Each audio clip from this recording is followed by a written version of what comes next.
Hello, everyone. It is 1 p.m. Central, so we will get started. Thank you for tuning in to today's presentation, starting an engaging veterinary science pathway program. My name is Kelsey, and I will be your moderator for today's presentation. First, here is your 30-second introduction to Realityworks for those of you who aren't familiar with us. We are an employee-owned company based in Eau Claire, Wisconsin that creates experiential learning tools for teaching job and life skills. We got our start over 20 years ago when former NASA engineer Rick Germain created the first RealCare baby infant simulator and then went on to found the company that is now Realityworks. Today, our training tools combine curriculum with hands-on learning tools, student activities, and assessments. Baby is still around, but now you can look to us for our tools like our bovine birthing and ultrasound simulator, our virtual reality welding simulator, our wearable geriatric sensitivity suits. And if you have some time, we encourage you to check out our website and see it all. Presenting today, we have Denise Dubois, who is the Senior Product Manager here at Realityworks and has been with us for over 15 years. Denise has experience teaching in Wisconsin and Minnesota and has over 20 years of education, marketing experience, and professional development. She is also on the co-chair for the Alliance for Family and Consumer Sciences and on the Executive Council National Consortium for Health Science Education. Before we get started, I want to cover a couple things. First, today's presentation is being recorded, and all attendees will receive a link containing the recording, as well as a copy of the PowerPoint slides and free resources. For those of you attending live today, you will also receive a certificate of completion for attending today's presentation. Keep an eye on your email. You will receive that email within 24 hours after the presentation. We will have time at the end for Q&A, so feel free to type your questions in the chat or Q&A feature located at the bottom of your screen. With that being said, I'm going to go ahead and pass things over to Denise. Thank you, Kelsey, and welcome everyone to our session today on starting an engaging veterinary science pathway program. Here are some of the topics we're going to be covering in our time together today. We're going to talk about the career cluster model and just where vet science fits into the egg pathway. We're going to be looking at some links and some helpful resources where you can go when you're starting a new pathway, especially in vet science. Then we're going to take a look at a 5-course sequence, and we're going to share some of our resources and classroom engaging things that we have in veterinary science that you can use in each of those 5 courses. We will also touch a little bit on soft skills for veterinary careers, and then we're going to end just before Q&A with some free resources. So let's begin. So how does veterinary science fit into the career cluster model? Well, in 2024, the career cluster model went through an update, and this is the new framework we'll view. There are now 11 clusters and 3 cross-cutting clusters that fit into any cluster. So we're going to take a closer look at where and how veterinary science fits into this new career cluster model. So first of all, the cluster it fits into, of course, is agriculture. And in this newly revamped model, that's squarely where it is. There are 6 subclusters. They used to be referred to as pathways, and we're going to take a closer look at the subcluster that veterinary science fits within, and that is animal science. Now, in the description of the subclusters, you can see here how animal system subcluster is the one where veterinary science content falls within. The definition states careers in the field include veterinary and other services to manage the care, breeding, behavior, enrichment, and management of animals. So here is an editorial plan of study document found at careertech.org. It helps in program planning by offering suggested course listings and descriptions for secondary and post-secondary programs. And we are going to use this to create that ideal veterinary science pathway and show how you can use our programs and resources to create a hands-on and very engaging program. So a good place to start is to see what others are already doing. So here are a few veterinary science pathway samples that we found online. And you can also see that they show their recommended course sequence that they have in veterinary science. So look for common course names within these.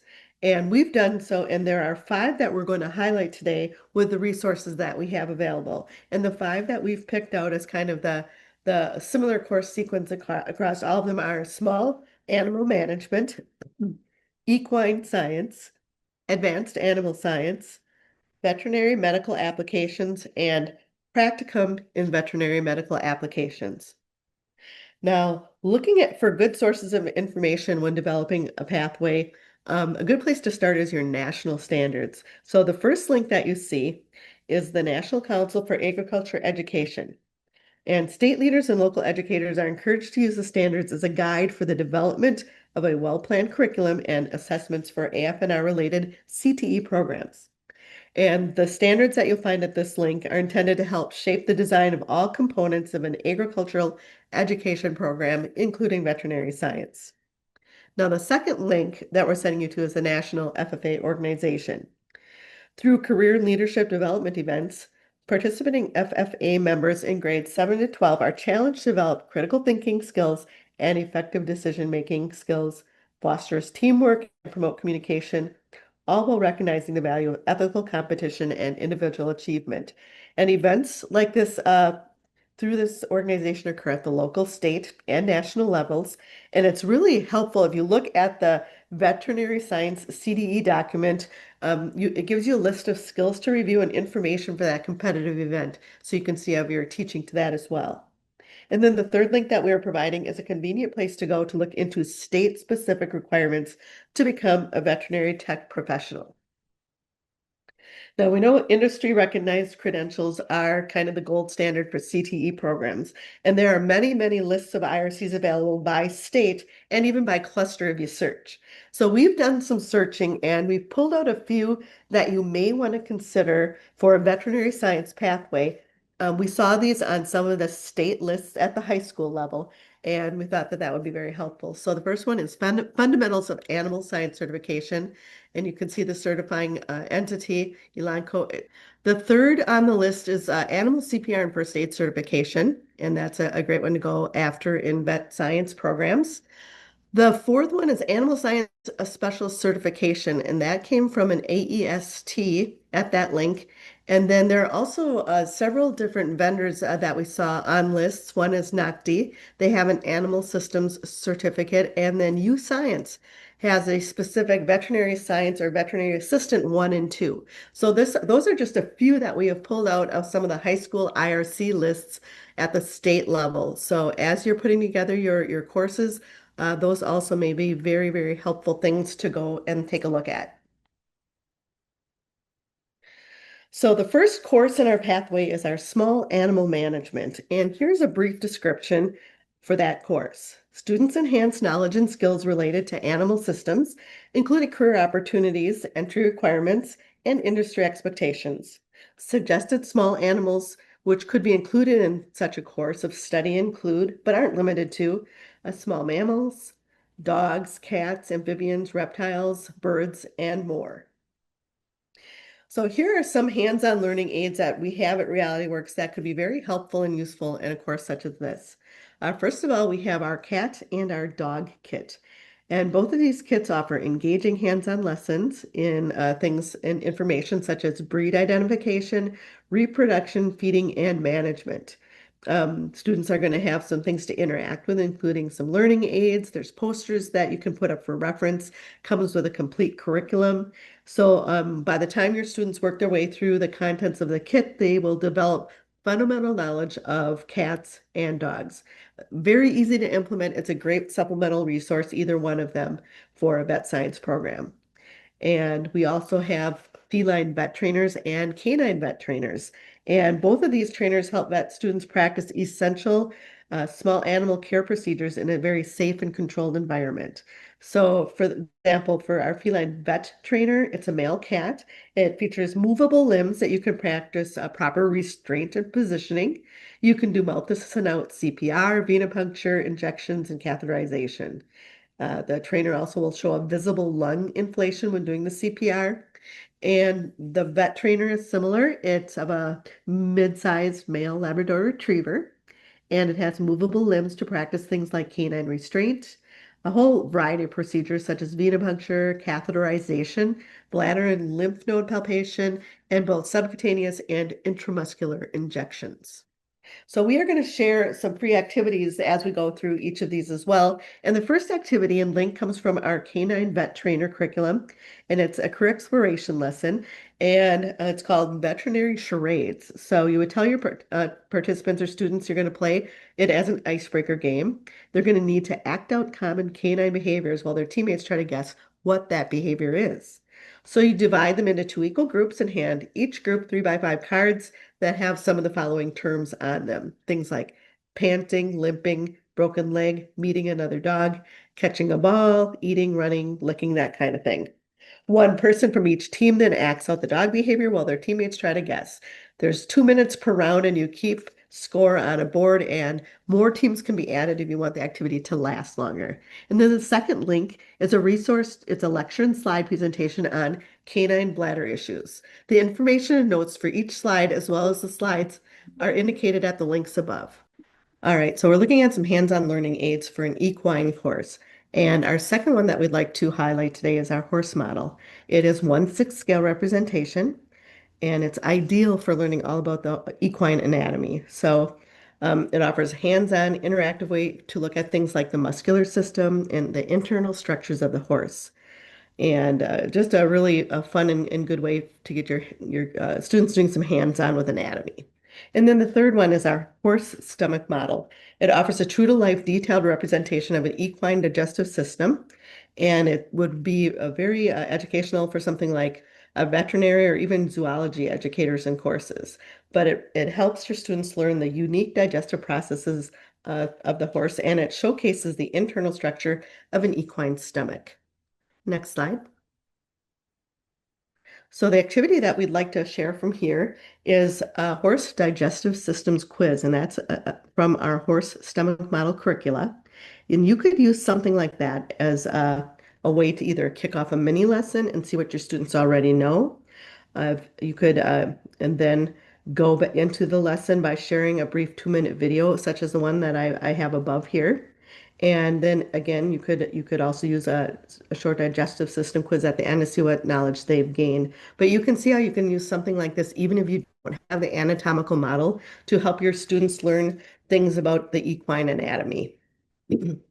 So the third course that we want to talk about, next slide, please, is Advanced Animal Science. And this course would examine the interrelatedness of human, scientific, and technological dimensions of livestock production. And things like this would allow for the application of science and technology aspects of animal science through field and lab experiences. So some of the recommended hands-on learning aids for a course such as this would be the bovine breeder AI simulator. Similar, we have a swine breeder AI simulator as well. Taking a closer look at the bovine breeder, that would teach your students and give them hands-on for practicing AI and reproductive management in cattle. It's a life-size simulator, and it has cervix manipulation, AI gun positioning, pregnancy palpation, and it really gives your students a good understanding of those reproductive system landmarks in cattle. It also features a collapsible design for easy storage and really easily fits on a table while students safely practice inserting and delivering the semen. Similarly, that swine breeder AI simulator teaches all about swine AI and birthing techniques, and it helps prepare students for careers in swine production and animal husbandry. And if you want to give your students a chance to build competence and confidence in calf care, our life-size calves are unique. And you can practice a whole lot of hands-on procedures in a very safe and controlled and repeatable environment. Things like ear tagging, tube feeding, castration, naval assessment, all sorts of things. And it's designed to help your students understand the critical importance of proper care during the most vulnerable phase of the calf's life. So moving on to the next slide, our activity that we'd like to share here comes from our swine breeder curriculum, and it's a swine reproductive system assessment. And at this link, you could conduct a very brief pre or post assessment regarding swine reproductive systems. We've even provided the answer key here if you want to give it a try. Again, it's a very quick but helpful way to kick off or wrap up a lesson on the swine reproductive system.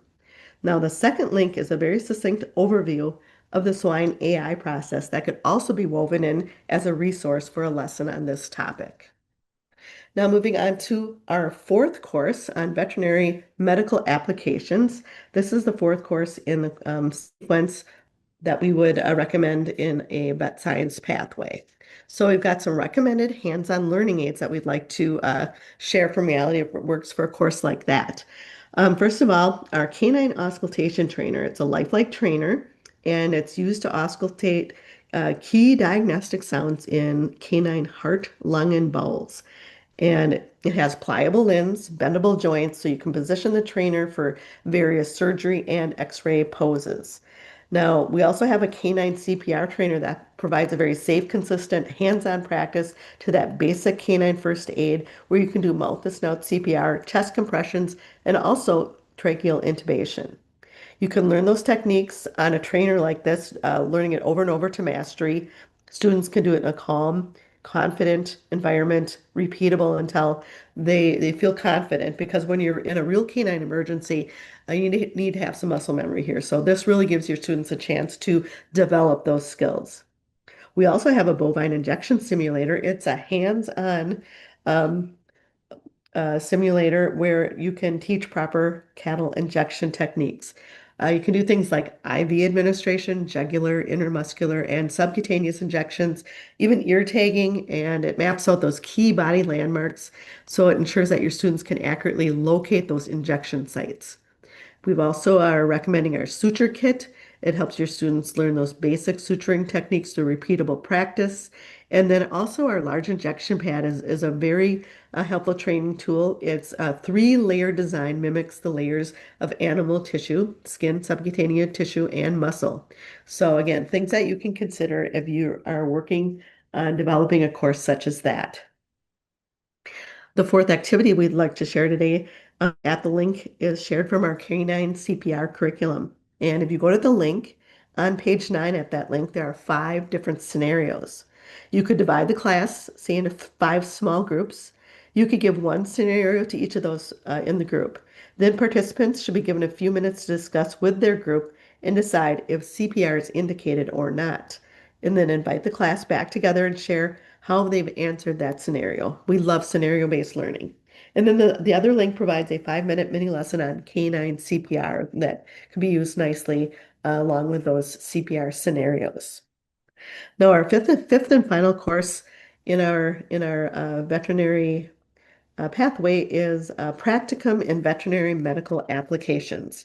And we've got some recommended learning aids for a course such as this. The first one being the Animal Clinic Design Kit. It's a interactive hands-on learning experience where your students are going to learn how to lay out with some real world protocols on that perfect environment for designing an animal clinic.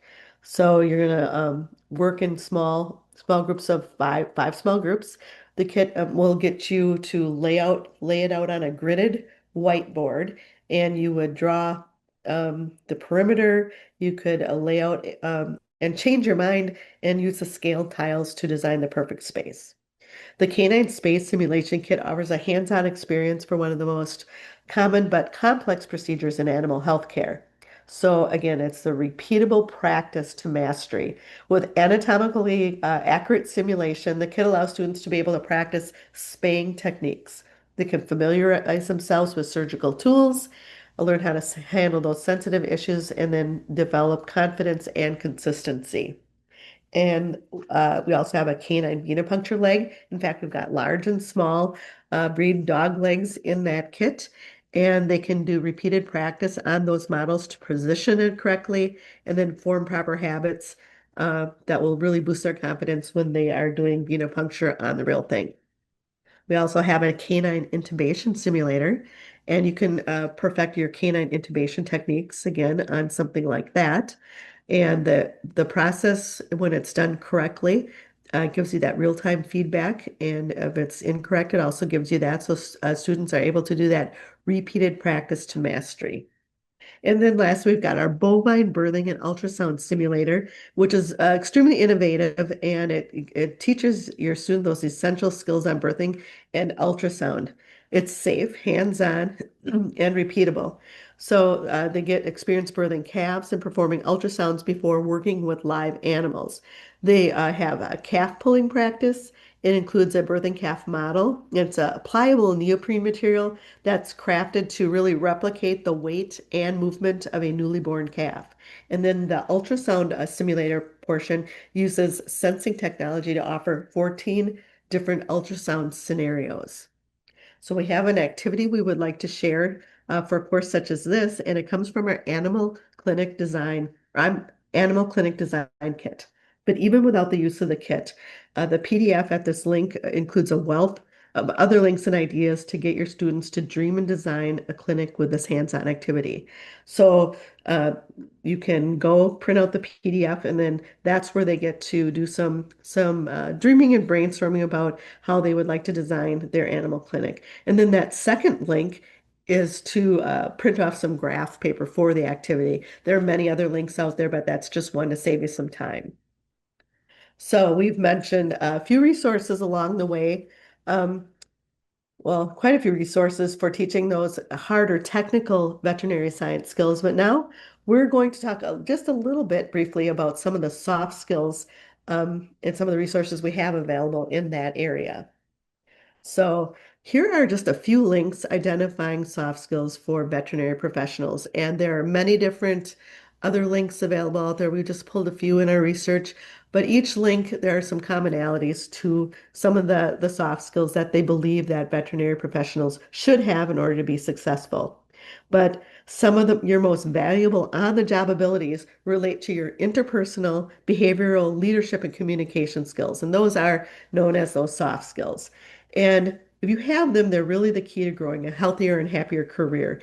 And if you have those in a career, can greatly benefit you. Things like better patient and client outcomes, greater satisfaction, improved mental health, enriched team collaboration, reduced stress and emotional fatigue, elevated sense of organizational structure. So we just know that soft skills are the foundation that enables you and your teammates to continuously raise the bar on excellence and quality.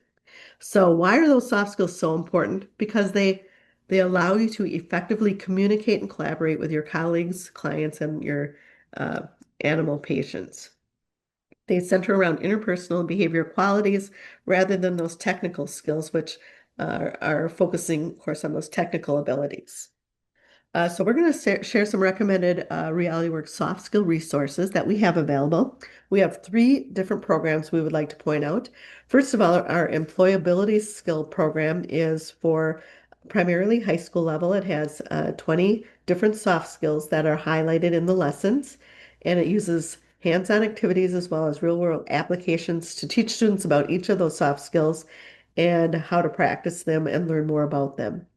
Each program includes the teacher guide with the lessons, comes with 20 workbooks, slide presentations, and then scenario cards, each of the cards featuring a different soft skill. Similarly, we have taken 18 new employability skills and woven them into our leadership soft skills program. So it's 18 new skills that weren't in the other program, but it's kind of set up the same way where you've got the lesson, it introduces the soft skill, but this program ties it all to youth leadership, and it's a great resource for working with CTSOs especially. But it will teach you many different soft skills, but also how to use those skills as a leader. Again, you got the lesson plans, you've got the workbooks, the slides, and the scenario cards. And both of those two programs are also available in an online format if that is better for your needs. And recently, we just kicked off a middle school employability skills program as well. And this was developed by middle school teachers for middle school students. And we took the 20 soft skills that middle school students and teachers rated the most important to learn. It's set up the same way as the other two programs where you get the 20 lesson plans. Each lesson is a standalone lesson focusing on a specific soft skill. The skill is introduced, and then the students learn about it and practice it. And there's a lot of scenario-based learning also built into the middle school program. Next slide. And then we have a soft skill or career scenario deck, specifically veterinary tech careers. So in that deck, there are 19 different scenarios. Each scenario features a different soft skill. The one example we have here is on negotiating. So you could use a card like this for kicking off a class to introduce a soft skill. You could also use it as an assessment to wrap up. You see each card has key questions that could be either discussion or could be turned into a writing activity at the end. So here's one that you could actually use with your class, all about negotiating. But that card deck is available and features 19 different soft skills, and each of the scenarios is in a vet tech setting, career setting. So now what? We've given you a lot of information about some of the things we have available, as well as what some other people and other programs are doing for vet science pathways. So we have free resources that you can have access to. One of those is our egg program implementation guide available at the link that you see. We also have some career posters regarding agriculture. And you can also click some of the links here for some many free career exploration lessons. We have a whole bunch of webinars archived that you can access, as well as if you'd like to get a hold of and have a consultation specific to your needs. We also have a link here for that. So Kelsey, we're going to open it up now for Q&A, and we'd like to thank everybody for being patient with us while we work through some of our technical difficulties today. Perfect. Yeah, so just to have a question here on how realistic the canine CPR trainer is. Well, how realistic? We do it as realistic as we can, and we usually have some kind of a subject matter expert, some kind of veterinary professional weigh in on the realism or making sure it's real enough to teach the skill. And we've taken this trainer out to several different shows as well as classrooms, and so far so good. So I think it's a high enough fidelity to teach the CPR process properly. It's not considered high fidelity, but certainly uh, the appropriate level of fidelity, I guess. Perfect. Well, I think that is all the questions I see at this time then. All right. Well, thank you everyone for joining us today and learning more about how you can put together an engaging and uh, active veterinary science pathway program. Thank you very much.